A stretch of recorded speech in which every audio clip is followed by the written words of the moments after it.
ছুটির দিনেও তীব্র গ্যাস সংকট, দীর্ঘ অপেক্ষায় মিলছে না পর্যাপ্ত সিএনজি। ঢাকার বাইরে লোডশেডিংয়ে বিপর্যস্ত জনজীবন, যান্ত্রিক ত্রুটিতে বড়পুকুরের প্রথম ইউনিটের উৎপাদন বন্ধ। আজকে বন্ধর দিন, আমরা যে গ্যাস নিয়ে রাখবো এটাও আমরা পাচ্ছি না। মাঝে গ্যাস বন্ধ করে দিচ্ছে, 3 ঘন্টা পরে আবার এই সিরিয়াল ধরছি। হয়তো সমাধান করে দেন, আর না হয়তো হচ্ছে যে গ্যাস পাম্প বন্ধ করে দেন। গ্যাস নাই, কোনো কারেন্ট থাকে না। 1 ঘন্টা বিদ্যুৎ থাকে, 3 ঘন্টা থাকে না। এটা আসলে খুব দুর্বিষহ অবস্থা। নাগরিক সংকট নিয়ে আলোচনায় সংসদের জরুরি অধিবেশন ডাকার আহ্বান বিরোধী দলের। জনজীবনের যে সাফারিংগুলো, এটা আসলেই অতিষ্ঠ। আমরা এগুলা নিয়ে মনে করি যে সংসদে অর্থবহ আলোচনা করা উচিত। দেখছিলেন প্রধান শিরোনাম। রাত 11টার সময় সঙ্গে আছি আমি গোলাম রাব্বি। এবার অন্যান্য শীর্ষ সংবাদ। প্রধানমন্ত্রী তারেক রহমানকে দ্বিপাক্ষিক সফরের আমন্ত্রণ ভারতের, জানালেন মুখপাত্র রণধীর জয়সওয়াল। আমন্ত্রণ জানানো হয়েছে ব্রিক্স সম্মেলনেও।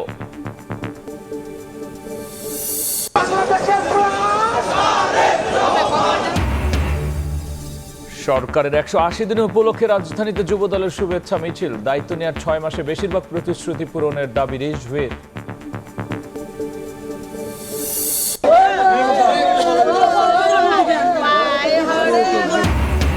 শিপইয়ার্ডে ট্যাঙ্কার কাটার সময় ছড়ায় বিষাক্ত গ্যাস, আক্রান্ত হয়ে 9 শ্রমিকের মৃত্যু। সীতাকুণ্ডের দুর্ঘটনায় গুরুতর অসুস্থ 13, ছিল না পর্যাপ্ত নিরাপত্তা। এবং অপরাধ না করেও ফাঁসির আসামি হয়ে 21 দিন কারাভোগ। কক্সবাজারের সোনা মিয়ার পরিচয় ব্যবহার রোহিঙ্গা যুবকের, মাদক মামলার তদন্তে সত্য বেরিয়ে আসায় খালাস।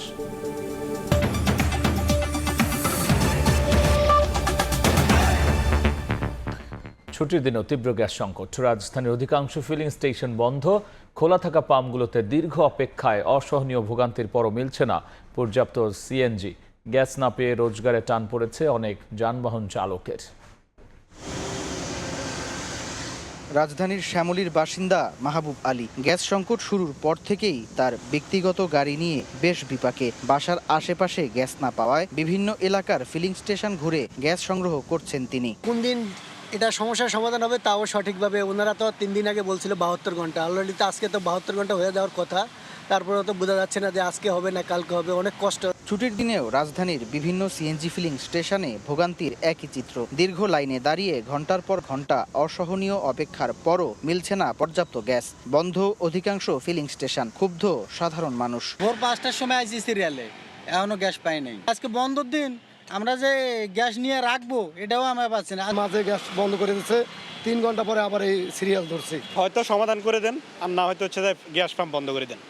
গ্যাস দেওয়ার দরকার নাই, সব গাড়ি এলপিজিতে চলে যাক, আর যার সামর্থ্য থাকবে সে তেলে চালাবে। লাইনে দাঁড়িয়ে দীর্ঘ সময়ের অপেক্ষায় মেজাজ হারাচ্ছেন চালকদের অনেকে। তৈরি হচ্ছে বিশৃঙ্খলা। পাম্প সংশ্লিষ্টরা বলছেন, একদিকে ব্যবসায়িক ক্ষতি, অন্যদিকে বিশৃঙ্খলা নিয়ন্ত্রণেও হিমশিম পরিস্থিতি। গত মাসে 10 লাখ বা 13 লাখ টাকা লসে আছে, যেগুলো খরচের বাদ দিয়ে আমাদের স্টাফদের বেতন দিয়া আমরা লসে আছি। আমরা যেরকম গ্যাস পাচ্ছি সেরকমই দিচ্ছি। দীর্ঘ সারি লাইন হয়ে থাকে, পাবলিকরাও আমাদের যাতে উত্তর ব্যবহার করে, তারপরে আমরা যেটা পাচ্ছি সেটাই দিতে পারছি।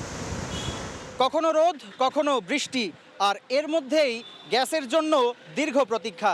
রাজধানীর প্রতিটি সিএনজি ফিলিং স্টেশনে ভোগান্তির একই চিত্র। এর শেষ কোথায় জানে না কেউ। পাম্প সংশ্লিষ্টরা বলছেন, এভাবে আর কয়েকদিন চললে বন্ধ রাখতে হবে সম্পূর্ণ সরবরাহ। এতে বন্ধ হয়ে যেতে পারে নগরীর পুরো যানবাহন ব্যবস্থা। একই সঙ্গে ভোগান্তিতে রয়েছেন নগরীর সাধারণ চালকরা। সকলের প্রত্যাশা, এ সংকট নিরসনে দ্রুত পদক্ষেপ নেবে সরকার।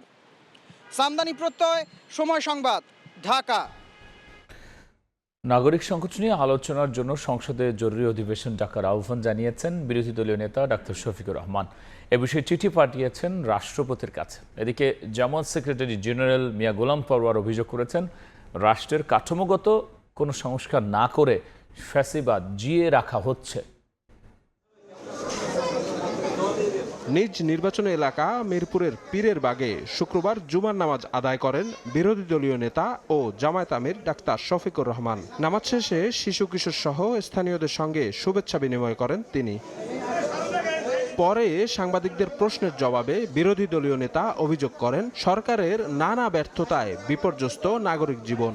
জনগণের চলমান সংকট দূর করতে সংসদে জরুরি অধিবেশনের আহ্বান জানান তিনি। মানুষ নামাজে আসে, আমাকে বলতেছে গ্যাস দেন, গ্যাস নেই, পানি দেন, পানি নাই। বিদ্যুৎ অবশ্য এখানে শহর হওয়ার কারণে কিছুটা ভালো, কিন্তু গ্রামে তো মানুষ একবারে মরে যাওয়ার উপক্রম হয়ে যাচ্ছে।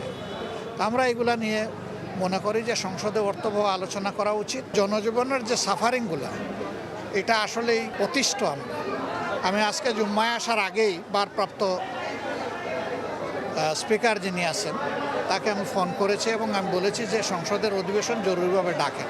এদিন সকালে খুলনা প্রেস ক্লাবে আন্তর্জাতিক যুব দিবস উপলক্ষে এক যুব প্রতিনিধি সম্মেলনে যোগ দেন জামায়াত সেক্রেটারি মিয়া গোলাম পরোয়ার। এ সময় তিনি অভিযোগ করেন, রাষ্ট্রের কাঠামোগত কোনো সংস্কার না করে সরকার পুরনো ফ্যাসিবাদী কাঠামোই জিয়ে রেখেছে। ওনারা একবারও বলেন না যে আমরা গণভোট মানব, ওনারা বলেন জুলাই সনদ মানব অক্ষরে অক্ষরে। তার অর্থ হলো ওই যে কয়টা নোট অফ ডিসেন্ট দিয়েছেন ওটা বাদ দিয়ে যা থাকে তাই ওনারা মানবেন। তো ওটা বাদ দিয়ে যা থাকবে তাতে সংবিধানের কোনো গুরুত্বপূর্ণ কাঠামোগত পরিবর্তন হবে না, এটা একেবারে ইম্যাটেরিয়াল। জুলাই সনদ বাস্তবায়ন হলে কোনো রাজনৈতিক দলই আধিপত্যবাদী হয়ে উঠতে পারবে না বলেও মন্তব্য করেন মিয়া গোলাম পরোয়ার। শফিক মুন্সি, সময় সংবাদ, ঢাকা। প্রধানমন্ত্রী তারেক রহমানকে দ্বিপাক্ষিক সফরের আমন্ত্রণ জানিয়েছে ভারত। শুক্রবার বিষয়টি নিশ্চিত করে দেশটির পররাষ্ট্র মন্ত্রণালয়। ভারতীয় গণমাধ্যম বলছে, আগামী সপ্তাহে দিল্লি সফরে যেতে পারেন প্রধানমন্ত্রী তারেক রহমান। দিল্লিতে অনুষ্ঠিতব্য ব্রিক্স সম্মেলনে প্রধানমন্ত্রী তারেক রহমানকে আমন্ত্রণ জানায় ভারত। তবে সাম্প্রতিক কিছু ইস্যু ঘিরে প্রধানমন্ত্রীর দিল্লি সফর নিয়ে তৈরি হয় অনিশ্চয়তা। এর মধ্যে গেল 10 আগস্ট ঢাকায় তারেক রহমানের সঙ্গে সাক্ষাৎ করেন ভারতের হাই কমিশনার দীনেশ ত্রিবেদী। শুক্রবার ভারতীয় সংবাদ মাধ্যম এনডিটিভি দাবি করে, আগামী সপ্তাহের শেষ দিকে ভারত সফরে যেতে পারেন প্রধানমন্ত্রী তারেক রহমান। সম্ভাব্য সফর ঘিরে ঢাকা ও নয়াদিল্লিতে প্রস্তুতি চলছে বলেও জানিয়েছে গণমাধ্যমটি। তবে সফরের চূড়ান্ত তারিখ ও কর্মসূচি এখনও নির্ধারিত হয়নি। গণমাধ্যমের দাবি অনুযায়ী 2 দিনের সফরে নরেন্দ্র মোদীর সঙ্গে বৈঠকের কথা রয়েছে প্রধানমন্ত্রী তারেক রহমানের। দ্বিপক্ষীয় বৈঠকে শেখ হাসিনার প্রত্যর্পণ ইস্যুর পাশাপাশি বাণিজ্য, যোগাযোগ, জ্বালানি, সীমান্ত ব্যবস্থাপনা ও আঞ্চলিক নিরাপত্তা গুরুত্ব পেতে পারে বলেও দাবি করা হচ্ছে। এদিকে নিয়মিত ব্রিফিংয়ে শুক্রবার ভারতের পররাষ্ট্র মন্ত্রণালয় জানায়, প্রধানমন্ত্রী তারেক রহমানকে দ্বিপাক্ষিক সফরের জন্য আমন্ত্রণ জানিয়েছে দেশটির সরকার। We have extended invitation to the Prime Minister of Bangladesh for a bilateral visit. We've also extended an invitation to the Prime Minister of Bangladesh for a visit to India for the outreach session of the BRICS summit. ব্রিফিংয়ে বাংলাদেশে diesel সরবরাহের বিষয়েও প্রশ্ন করা হয়।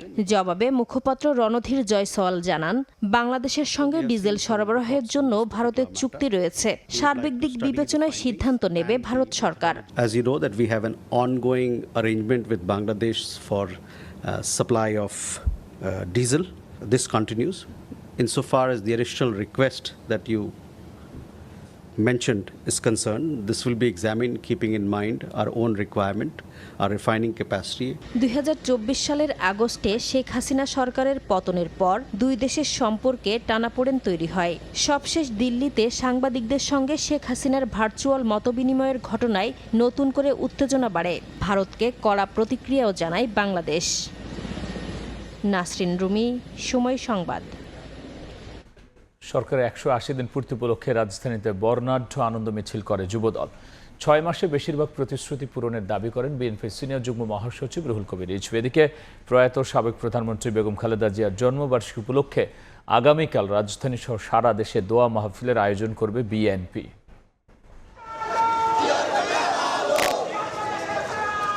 সরকারের 6 মাস পূর্তিতে রাজধানীতে আনন্দ মিছিল বের করে যুবদল। প্রধানমন্ত্রী ও বিএনপি চেয়ারপারসন তারেক রহমানকে অভিনন্দন ও শুভেচ্ছা জানিয়ে আনন্দ মিছিল করে সংগঠনটির নেতাকর্মীরা। যুবদলের নেতাকর্মীরা সরকারের বিভিন্ন নির্বাচনী প্রতিশ্রুতি এবং প্রথম 6 মাসের কার্যক্রমের সফল বাস্তবায়নের প্রশংসা করেন। নটরডেম কলেজ এলাকা থেকে শুরু হওয়া মিছিলটি ফকিরাপুল হয়ে নয়াপল্টনে বিএনপি কেন্দ্রীয় কার্যালয়ের সামনে গিয়ে শেষ হয়।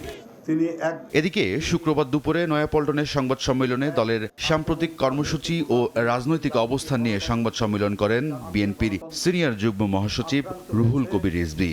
এদেশের তিনি বলেন, বর্তমান সরকারের রাষ্ট্র পরিচালনার 180 দিন পূর্তি উপলক্ষে সারা দেশের নানা কর্মসূচি পালনের সিদ্ধান্ত নিতে যাচ্ছে বিএনপি। আমাদের ম্যানিফেস্টোতে যেটি উল্লেখ আছে, যেটি অঙ্গীকার করা হয়েছে নির্বাচনের প্রাক্কালে, সেগুলো অধিকাংশই পূরণ হয়েছে। কোথাও হয়তো 19-20 হতে পারে।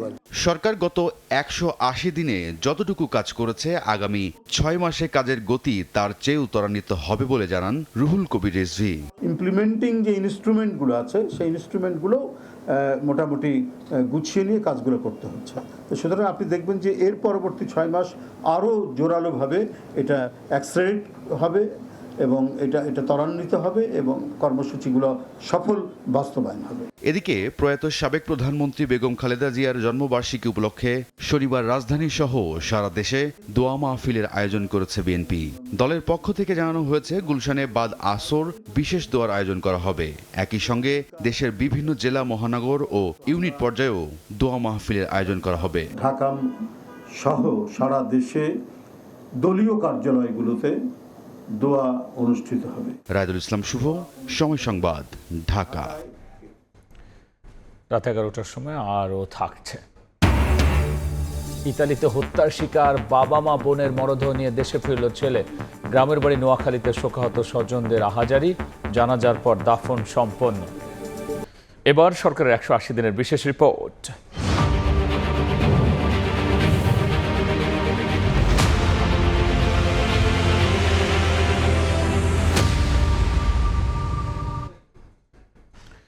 দায়িত্ব নেওয়ার 180 দিনের মধ্যে ক্রীড়াঙ্গনে আমূল পরিবর্তন এনেছে বর্তমান সরকার।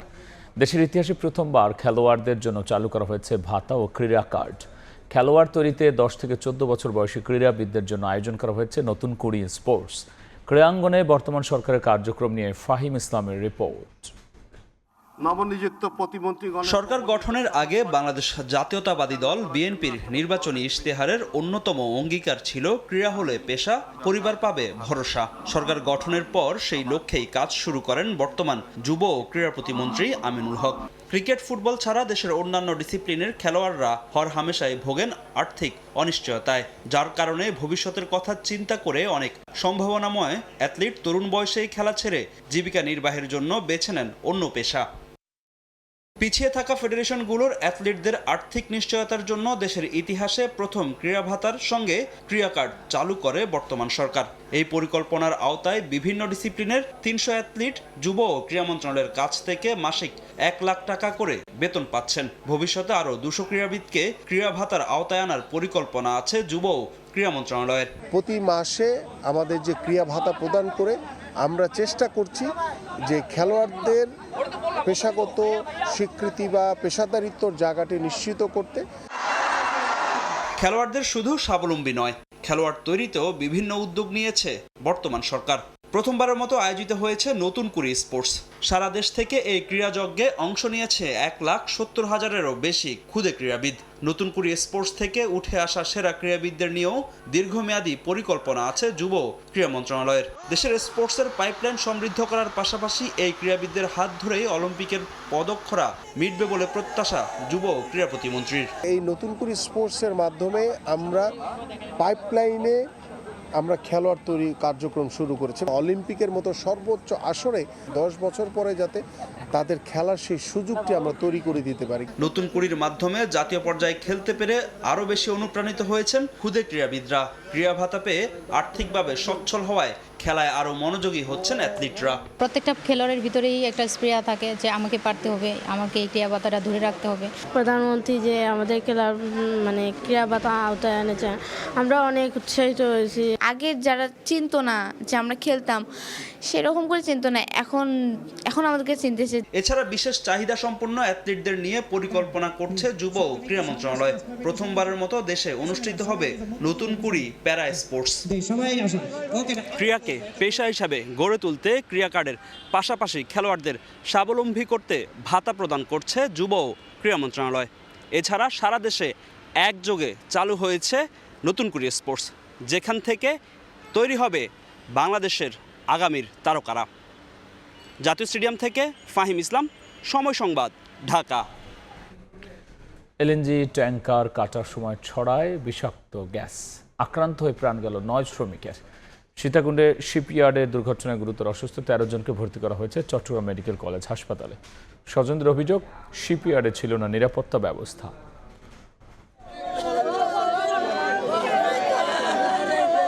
অন্যান্য দিনের মতো চট্টগ্রামের সীতাকুণ্ডের ভাটিয়ারীর জাহাজ ভাঙা কারখানা ফেরদৌস স্টিলে কাজ করছিলেন শ্রমিকরা। হঠাৎ করে কারখানার ভেতর থেকে শ্রমিকদের চিৎকার শোনা যায়। প্রত্যক্ষদর্শীরা জানান, শুক্রবার সকালে ফেরদৌস স্টিল শিপ ব্রেকিং ইয়ার্ডে পুরনো এলএনজি ট্যাঙ্কার কাটার কাজ করছিলেন শ্রমিকরা। এই সময় বিষাক্ত গ্যাস নির্গত হতে শুরু করে। ইয়ার্ডের ভেতরেই অজ্ঞান হয়ে পড়েন অনেকে। তাদের উদ্ধার করতে এগিয়ে যান অন্য শ্রমিকরা। কাটিং করার সাথে সাথে বিষাক্ত গ্যাসগুলা লিক হওয়ার কারণে যে কাটিং করতে নামছে উনি জায়গাতে শেষ। 6 জন লোক এইভাবে পড়ে আছে। তখন ওই 6 জন লোককে আমরা কি নিজের হাতে করি, ওই দিক থেকে কিছু দিকে আনি দেওয়ার পর আরগুলা নিয়ে আসে। এতবার ইন্ডাস্ট্রাকচার অ্যাম্বুলেন্স নাই কেন? আর এতগুলো যে গণ্যমান্য ব্যক্তিরা আছে, দরজা খুলতে বলছে, দরজা খুলে নেই কেন? সবাইকে এখানে আইনের আওতায় আনা হোক যারা এতে জড়িত আছে। গ্যাসের তীব্রতায় ঘটনাস্থলে 3 জন মারা যান। বাকিদের উদ্ধার করে স্থানীয় হাসপাতাল ও চট্টগ্রাম মেডিকেল কলেজে নিয়ে গেলে সেখানে আরও 6 জনকে মৃত ঘোষণা করেন চিকিৎসক। স্বজনদের অভিযোগ, পর্যাপ্ত নিরাপত্তা ব্যবস্থা না থাকায় বিষাক্ত গ্যাসে আক্রান্ত হয়ে শ্রমিকরা মারা গেছে। বিষাক্ত গ্যাস তো সবার কি আক্রমণ করে হলো। গ্যাস ঢুকে না, মাস্ক আছে কতগুলো, ওরা এগুলো ব্যবহার করা যায়, এরা সেফটি নেই, এটা কোনো সেফটি নেই, এই সেফটি নেই দিয়ে অবস্থা হয়ে গেছে। মালিক পক্ষের দাবি, ছুটির দিন হওয়াতে সব নিরাপত্তা ব্যবস্থা থাকার পরেও সঠিকভাবে উদ্ধার তৎপরতায় দেরি হয়েছে। তবে হতাহতদের ক্ষতিপূরণ দেওয়ার আশ্বাস দিয়েছেন তারা। যারা এখানে ইনসিডেন্টের ভিকটিম হয় ওনাদেরকে আমরা রেস্কিউ করতে আমাদের সময় লেগে যায়। যদি এটা যদি একটা অপারেশনাল ডের মধ্যে হইতো, মানে যখন কার্যক্রম চলে, তাহলে অবশ্যই আমরা এত ক্ষয়ক্ষতি হতো না। যারা এখানে আহত হয়েছেন ওনাদের সম্পূর্ণ চিকিৎসা এটা আমাদের দায়িত্বে, এবং যারা নিহত হয়েছেন ওনাদের যত ক্ষতিপূরণ আছে রাষ্ট্রীয় নিয়ম অনুযায়ী, এবং আমরা ওনাদের পারিবারিকভাবে যতটুকু যেভাবে ক্ষতিপূরণ আমরা সর্বোচ্চ ক্ষতিপূরণ ইনশাল্লাহ আমরা দেব। সেনাবাহিনী ও ফায়ার সার্ভিসের একটি টিম দুর্ঘটনাস্থল পরিদর্শন করে।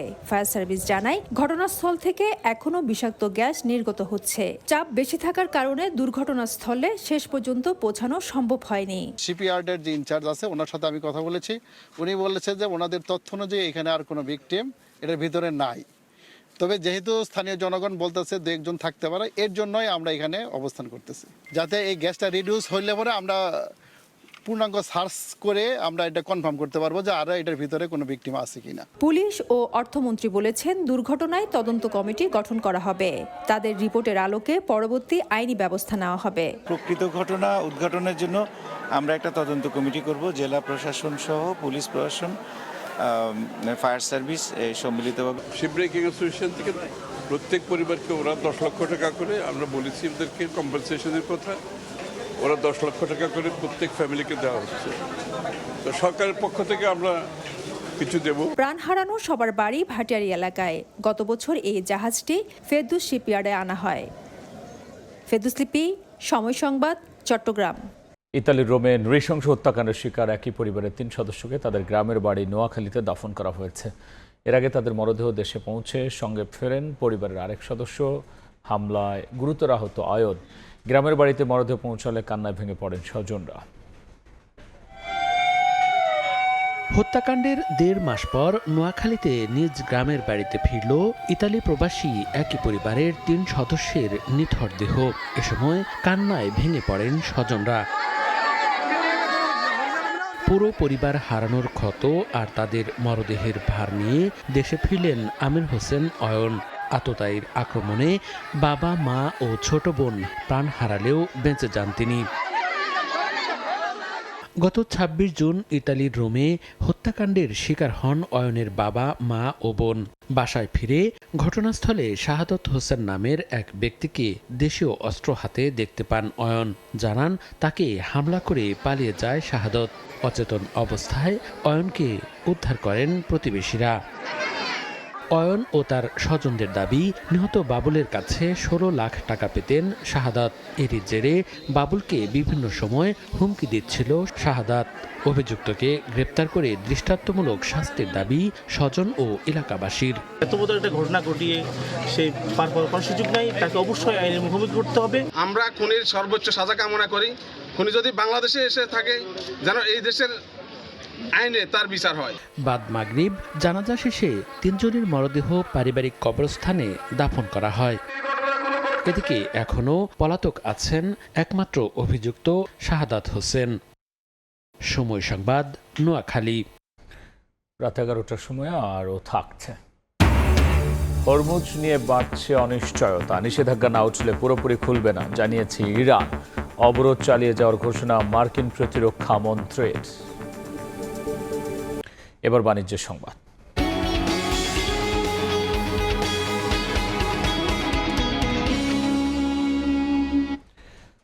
রাজধানীর কাঁচা বাজারে বেশিরভাগ সবজির দাম স্থিতিশীল, তবে সপ্তাহের ব্যবধানে কেজিতে 30 টাকা পর্যন্ত কমেছে কাঁচা মরিচের দাম। ডজনে 10 টাকা কমেছে ডিমের দামও। অন্যদিকে মুরগি ও মাছের দরে বড় পরিবর্তন নেই।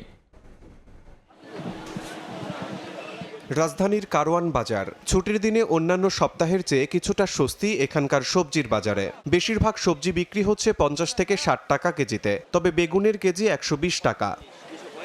মাঝে কিছুদিন চড়া থাকলেও এ সপ্তাহে কমেছে কাঁচামরিচের দাম, বিক্রি হচ্ছে 100 থেকে 120 টাকায়। চাহিদা অনুযায়ী যদি আমাদের ফসল না হয় সেক্ষেত্রে দাম বৃদ্ধি পাবে, এটাই স্বাভাবিক। ডিমের বাজারেও কিছুটা স্বস্তি, সপ্তাহের ব্যবধানে ডজন প্রতি কমেছে 10 টাকা। যত ওয়েদার ভালো হইব তো আস্তে আস্তে শাকসবজি আইব, মাছ তোর ঘরে আইব, তখন আস্তে আস্তে চাপ কমে যাইব। তবে পরিবর্তন নেই মুরগির বাজারে। পোলট্রি 190, সোনালী 340 এবং লেয়ার মুরগি বিক্রি হচ্ছে 380 টাকা কেজিতে। বিক্রেতারা বলছেন সরবরাহ স্বাভাবিক থাকায় দামও স্থিতিশীল। গত সপ্তাহে আমি যা বাজার কিনছি তার চেয়ে 10 টাকা 20 টাকা কমে আছে। মাছের দরেও নেই বড় ওঠানামা। পাঙ্গাস 220, তেলাপিয়া 240, চাষের কই 200, চাষের শিং 350 থেকে 400 টাকা কেজি। এছাড়া কাতলা 340 থেকে 360 এবং রুই বিক্রি হচ্ছে 340 থেকে 350 টাকা কেজিতে। যতটুকু পর্যায়ে মাছ হওয়া প্রয়োজন বাজারের মধ্যে, এতটুকু পর্যায়ে আইতাছে না। বিক্রেতাদের দাবি, স্বাভাবিক আবহাওয়া ও সরবরাহ ঠিক থাকায় সবজি ও ডিমের দামে কিছুটা স্বস্তি ফিরেছে। শিমুল হোসেন, সময় সংবাদ, ঢাকা। 7 এএসপি সহ পুলিশের আরও 56 কর্মকর্তাকে চাকরি থেকে বাধ্যতামূলক অবসরে পাঠিয়েছে সরকার। স্বরাষ্ট্র মন্ত্রণালয় থেকে জারি করা হয়েছে এই প্রজ্ঞাপন। বাধ্যতামূলক অবসরে পাঠানো কর্মকর্তাদের মধ্যে 7 জন সহকারী পুলিশ সুপার পদমর্যাদার আর 49 জন পরিদর্শক পদমর্যাদার। আলাদা প্রজ্ঞাপনে বলা হয়, এই 56 কর্মকর্তার চাকরির বয়স 25 বছর পূর্ণ হয়েছে। এজন্য সরকারি চাকরি আইনের 45 ধারার বিধান অনুযায়ী জনস্বার্থে সরকারি চাকরি থেকে অবসরে পাঠানো হলো। কর্মকর্তারা সবাই সহকারী পরিদর্শক হিসেবে পুলিশে যোগ দিয়েছিলেন, যাদের মধ্যে 7 জন সহকারী পুলিশ সুপার পর্যন্ত পদোন্নতি পেয়েছিলেন। 56 জনের মধ্যে বেশিরভাগই চাকরি জীবনে বিভিন্ন থানার ভারপ্রাপ্ত কর্মকর্তা পদে দায়িত্ব পালন করেন। 1,90,000 ইয়াবা সহ গ্রেফতারের সময় নিজের পরিচয় গোপন করে দিনমজুর সোনা মিয়ার নাম ঠিকানা দিয়েছিলেন রোহিঙ্গা নাগরিক রমজান। পরে জামিনে বেরিয়ে পালিয়ে যান তিনি। এই মামলায় তার দেয়া পরিচয় সোনা মিয়া হয়ে যান মৃত্যুদণ্ডের আসামি। পরে আদালতের নির্দেশে পুলিশ পুনরায় তদন্ত করলে উঠে আসে প্রকৃত চিত্র। আয়নাবাজির শিকার সোনা মিয়াকে মুক্তি দিয়েছেন আদালত। মোহাম্মদ ফরাজের ক্যামেরায় সুজাউদ্দিন রুবেলের রিপোর্ট।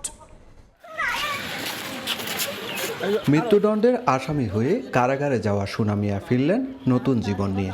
1 মাস 21 দিন পর কারাগার থেকে মুক্তি পেলেন তিনি। কারাফটকে অপেক্ষায় থাকা স্ত্রী, সন্তান আর স্বজনদের পেয়ে আবেগ আপ্লুত হয়ে পড়েন তিনি। ঘটনা 2020 সালে। ওই বছরের 1 মার্চ কক্সবাজারের রামুতে গোয়েন্দা পুলিশের অভিযানে 1,90,000 পিস ইয়াবা সহ গ্রেপ্তার হন 5 জন। ওই ঘটনায় করা মামলায় এক আসামির কাছে পাওয়া জন্ম নিবন্ধনের ফটোকপি সূত্র ধরে আসামি করা হয় সোনা মিয়া নামে এক ব্যক্তিকে। একই বছর সেপ্টেম্বরে আদালতে দেয়া অভিযোগপত্রেও বলা হয়, সোনা মিয়ার প্রকৃত নাম ঠিকানা যাচাই করা সম্ভব হয়নি। 2022 সালের জুনে জামিনে বেরিয়ে আত্মগোপনে চলে যান সোনা মিয়া নামধারী ওই আসামি। দীর্ঘ বিচারিক প্রক্রিয়া শেষে চলতি বছরের ফেব্রুয়ারিতে সোনা মিয়া সহ 2 আসামিকে মৃত্যুদণ্ড দেন আদালত। এরপর 23 জুন গ্রেপ্তার হন প্রকৃত সোনা মিয়া। আদালতে তিনি দাবি করেন ওই মামলার সঙ্গে তার কোনো সম্পৃক্ততা নেই। এই বিষয়টা তো আমার কাছে যোগসাধ্য সেজন্য মনে হয়েছে যে তারা একসাথেই ছিল, একই জায়গায় ছিল বছরের পর বছর। তার এনআইডিটা সে কেন ব্যবহার করবে যদি যোগসাজশ না থাকে? আইনজীবী জানান 4টি সত্ত্বে তাকে মুক্তি দিয়েছেন আদালত। 4টি সত্যের মধ্যে তার এনআইডি, পাসপোর্ট যদি থাকে তাহলে এগুলো জমা রাখতে বলা হয়েছে, ঠিকানা পরিবর্তন না করতে বলা হয়েছে। সোনা মিয়ার দাবি, এই আয়নাবাজির নেপথ্যে থাকা প্রকৃত আসামি রমজানকে দ্রুত গ্রেপ্তার করে দৃষ্টান্তমূলক শাস্তি দিতে হবে। কারাগারে যখন আমার জিজ্ঞেস করে তুমি কিসের মামলা জানো, আমি স্যার জানি না, আমার কোনো মামলা নাই, তোমার মৃত্যুদণ্ড। সোনা মিয়া কক্সবাজার পৌরসভার 1 নম্বর ওয়ার্ডে কুতুবদিয়াপাড়া বাসিন্দা। সুজাউদ্দিন রুবেল, সময় সংবাদ, কক্সবাজার। ধর্ম নিয়ে যারা বাড়াবাড়ি করে তারা দেশীয় সংস্কৃতির চর্চাকে ধারণ করে না বলে মন্তব্য করেছেন তথ্য সম্প্রচার মন্ত্রী জহিরুদ্দিন স্বপন। সন্ধ্যা জাতীয় প্রেস ক্লাবে আয়োজিত কাওয়ালি সন্ধ্যা অনুষ্ঠানে মন্তব্য করেন তিনি। মন্ত্রী বলেন, কাওয়ালি উপমহাদেশে ইসলাম প্রচারে গুরুত্বপূর্ণ ভূমিকা রাখে। পারস্পরিক ধর্মীয় মূল্যবোধ ও সম্প্রীতি বজায় রাখার আহ্বানও জানিয়েছেন তিনি।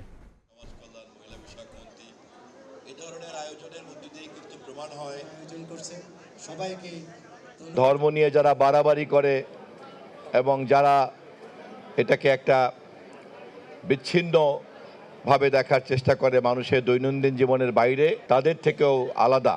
কাওয়ালির মতো এরকম একটা সংস্কৃতির চর্চা আমাদের উপমহাদেশে ইসলামের মতো শান্তির ধর্ম প্রচারের একটা বড় মাধ্যম হিসাবেই কাজ করেছে। সাবেক বিমান বাহিনীর প্রধান air vice marshal Mohammad Rafiqul ইসলামের জানাজা অনুষ্ঠিত হয়েছে। দুপুরে বিমান বাহিনীর বাসার প্যারেড গ্রাউন্ডে শেষবারের মতো তাকে গার্ড অব অনার প্রদান করা হয়। এর আগে বৃহস্পতিবার সকালে ঢাকা সম্মিলিত সামরিক হাসপাতালে বার্ধক্যজনিত কারণে চিকিৎসাধীন অবস্থায় তিনি মৃত্যুবরণ করেন। মৃত্যুকালে তার বয়স হয়েছিল 74 বছর। তিনি স্ত্রী, 1 কন্যা এবং 1 পুত্র সন্তান সহ অসংখ্য গুণগ্রাহী রেখে গেছেন। এই ছিল আমার কাছে থাকা দেশ বিদেশের খবর।